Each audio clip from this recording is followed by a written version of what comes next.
Screen पर आपके एक क्वेश्चन है और वो क्वेश्चन आपने कई बार सुना है, लेकिन कुछ तो अलग है जो आज इस सिंपल से क्वेश्चन को मैं आपके बीच में डिस्कस करने आया हूँ। Whether issue of res judicata can be framed as a preliminary issue. तो आप कहोगे हाँ, अगर mixed question of facts and law है तो नहीं, अगर प्योर क्वेश्चन ऑफ लॉ है तो हाँ। लेकिन कई बार हम सत्यानाश कर देते हैं केस का। हमारी जो एंग्जाइटी होती है यंग जजेस की, कि हम ऑर्डर 15 रूल 1 पढ़ के सूट को पहले ही डेट पे हियरिंग पे डिस्पोज ऑफ करने की कोशिश करते हैं। Pure question of law relating to bar या कोई स्टैट्यूटोरी बार देखकर हम ऑर्डर 7 रूल 11 में उसको रिजेक्ट करने की कोशिश करते हैं, 7-10 में रिटर्न करने की कोशिश करते हैं।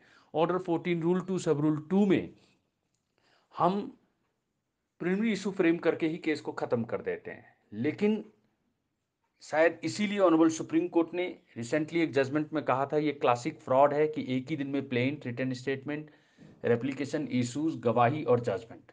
इतना भी जल्दी न्याय नहीं चाहिए कि जस्टिस हरिड जस्टिस वरिड हो जाए। इसीलिए इंफॉर्मेशन नॉलेज के साथ साथ विजडम होना, यानी एप्लीकेशन ऑफ नॉलेज की समझ होना बहुत ज़रूरी है। हमसे ये एक्सपेक्ट किया जाता है कि हम नब्ज देखकर उसके जड़ों तक पहुंचे, एलोपैथी माइंडसेट से नहीं, होम्योपैथी माइंडसेट से एक लिटिगेशन को लॉजिकल कंक्लूजन तक पहुंचाए। सत्यानाश ना करें आप। इसीलिए सत्यनाथ वर्सेस सरोज मनी की 2022 की बेहतरीन लेटेस्ट जजमेंट 2022 सुप्रीम कोर्ट आपके बीच में लेकर मैं आया। कंबाइंड इफेक्ट इसमें 3 प्रोविजंस का था। ऑर्डर 14 रूल 2 सब रूल 2, ऑर्डर 20 रूल 5 भी यहां जानना जरूरी है, और ऑर्डर 41 रूल 24 25। तीनों को बेसिकली समझते हैं। 14 का 2 का 2 इशू फ्रेम करते समय आपको ये पावर देता है, अगर आपको लगता है कि आप प्योर क्वेश्चन ऑफ लॉ में केस को वहीं खत्म कर सकते हैं तो सारे इशू लगाने की जरूरत नहीं है। आप केवल और केवल प्रिलिमिनरी इशू लगाएं और केस को डिसाइड कर दें। लेकिन इसमें दो बात का ध्यान रखें, नहीं तो सत्यानाश हो जाएगा। वो ये कि आपको किसी एविडेंस को लेने की जरूरत ही नहीं, या केवल लॉ पे आप दोनों पार्टी को वकीलों के थ्रू सुनेंगे और आपको कोई फैक्ट्स पे एविडेंस लेने की जरूरत नहीं पड़ेगी। ऐसे केस को तो आप खत्म कर दें, तब तो आपका आंसर ठीक है कि यस वी कैन। लेकिन अगर फैक्ट्स की जरूरत पड़गी, फैक्ट्स को टच करने की जरूरत पड़गी, रोविंग इंक्वायरी की जरूरत पड़गी, एविडेंस लेने की जरूरत पड़गी, तो प्लीज ऐसा ना करें। ऐसा करके आप ऑर्डर 41 रूल 24 25 और 20 के 5, ऑर्डर 20 रूल 5 के स्पिरिट को भूल जाते हैं, कंबाइंड इफेक्ट में ही समझें। क्या बोलता है ऑर्डर 20 रूल 5?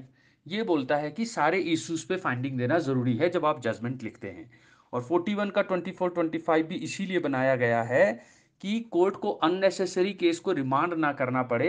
क्योंकि अगर प्रिलिमिनरी इशू पे आपने क्विक डिस्पोजल के चक्कर में ये ध्यान नहीं दिया कि mix question of law and fact था और फैक्ट को छूना पड़ गया या रोविंग इंक्वायरी करनी पड़ गई, प्योरली विदाउट एविडेंस आप केस को डिसाइड नहीं कर सकते थे, या आपको लगा आप कर सकते थे लेकिन एपीलेट कोर्ट को अब लगता है कि नहीं आपने गलत तरीके से इसको खत्म किया, तो वो खुद री इशू फ्रेम करके आगे नहीं बढ़ सकते, उनको रिमांड ही करना पड़ेगा।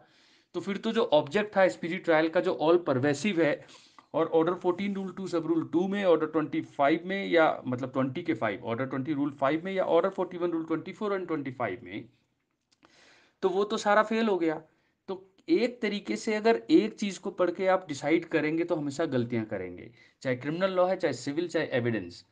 लॉ का मतलब है आपको इज वॉज विल, उसका भविष्य भी, भूत भी और वर्तमान भी, तीनों पता होना चाहिए। साथ में मिसचीफ रूल की वो इनेक्टमेंट आया क्यों, क्या परिस्थितियां थी, क्या ऑब्जेक्ट है, उसके पीछे आपको स्पिरिट पता होना चाहिए, कॉन्स्टिट्यूशनल बेस पता होना चाहिए, लॉ कमीशन की रिपोर्ट्स पता होनी चाहिए। और सबसे इंपॉर्टेंट चीज कंबाइंड इफेक्ट। ये नहीं कि एक प्रोविजन पढ़ लिया और बाकी नहीं पढ़े, 14 का 2 का 2 पढ़ लिया लेकिन 20 का 5 नहीं पढ़ा, 41 का 24 25 नहीं पढ़ा, तो आप सत्यानाशी करोगे। यही गलती यहाँ हुई थी और इसको आज हमने समझा।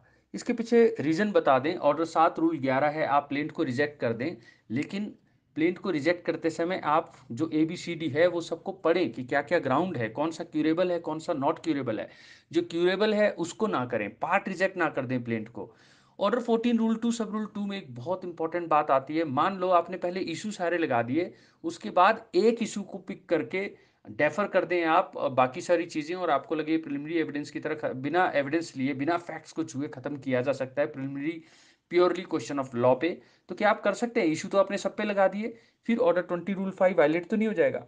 तो इसका जवाब बहुत कम मिलता है। कमेंट सेक्शन में आप लिख के बताएं। Honourable justice Deepak Gupta ji Himachal Pradesh high court में जब थे, उन्होंने इसका बेहतरीन आंसर दिया, एक मिडल पाथ, कि वैसे तो आपको एक ही इशू लगाना चाहिए था, प्रिलिमिनरी इशू, और उसके ऊपर ही आपको, अगर किसी एविडेंस की जरूरत नहीं है, किसी फैक्ट को छूने की नहीं, तो आप खत्म कर दें।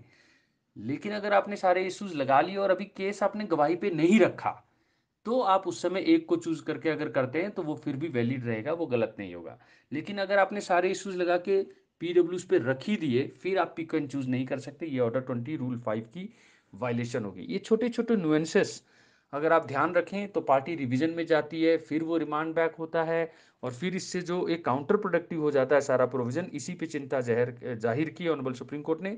और ऑर्डर 2022 की ये बेहतरीन जजमेंट अगर आप ध्यान रखेंगे तो आप सत्यानाश नहीं करेंगे, रिमांड को अवॉइड किया जा सकेगा, और आप प्लेंट को केवल पढ़ के अगर केस डिस्पोज ऑफ करते हैं तो प्लीज़ अभी भी ना डरें, क्योंकि आपने कोई एविडेंस नहीं छुआ, कोई जुरिडिक्शन ही आपके पास नहीं है, तो वो तो लीगल पॉइंट है, इसमें एविडेंस की जरूरत नहीं पड़ती। और कोई बार है, जैसे कि एक फ्रॉड के बेसिस पे कॉम्प्रोमाइज डिग्री को कोई चैलेंज कर रहा है, तो नया सूट से नहीं किया जाता है, उसी जज के आगे एप्लीकेशन देना पड़ता है। ये बात किस प्रोविजन में, ये कमेंट सेक्शन में लिख के बताएं, इस पे हमने ऑलरेडी वीडियो बनाया है। तो ऐसे मैटर को आप डेफिनेटली आप बोल सकते हैं कि नहीं, ये मेंटेनेबल नहीं है।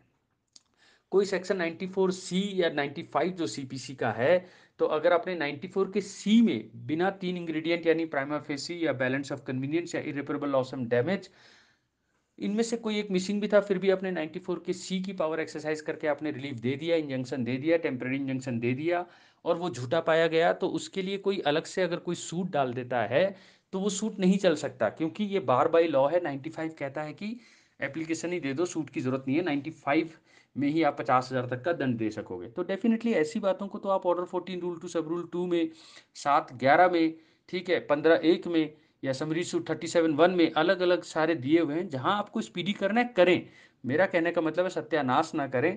Little knowledge is dangerous thing, ऐसा ना करें। वैसे बात तो ठीक है आपकी, little knowledge is dangerous thing, तो मुझे ये बताओ who is out of danger, तो वो बात अलग है। लेकिन उम्मीद करते हैं कि आप सत्यानाश नहीं करेंगे और सत्यानाथ वर्सेस सरोजमनी 2022 सुप्रीम कोर्ट की जजमेंट को याद रखेंगे।